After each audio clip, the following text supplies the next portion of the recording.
అరుణాచల శివ మౌని అయి రాయిగా నలరకనున్నచో మౌనమిది యగునో అరుణాచల. నువ్వు మౌనాన్ని పూని రాయి రూపంలో ఉన్నావు. సరే, మాకు అది సమంజసమే. ఎందుకంటే విశ్వంలో ఉన్న ప్రతి అణువులోనూ నువ్వున్నావు.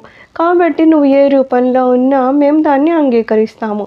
నువ్వు రాయి రూపంలో ఉన్నావా, పర్వత రూపంలో ఉన్నావా, జల రూపంలో ఉన్నావా, వృక్ష రూపంలో ఉన్నావా, మాకు దాంతో సంబంధం లేదు. ఏ రూపంలో అయినా సరే నువ్వు ఉన్నావు.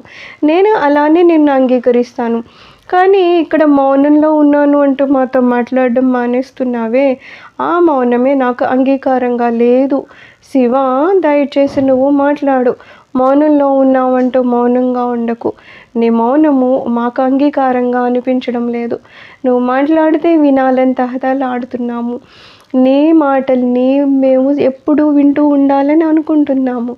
దయచేసి మౌనంలో ఉన్నాము అంటూ మాకు నువ్వు దూరంగా ఉండద్దు. నేను వినాలనుకుంటున్నాను.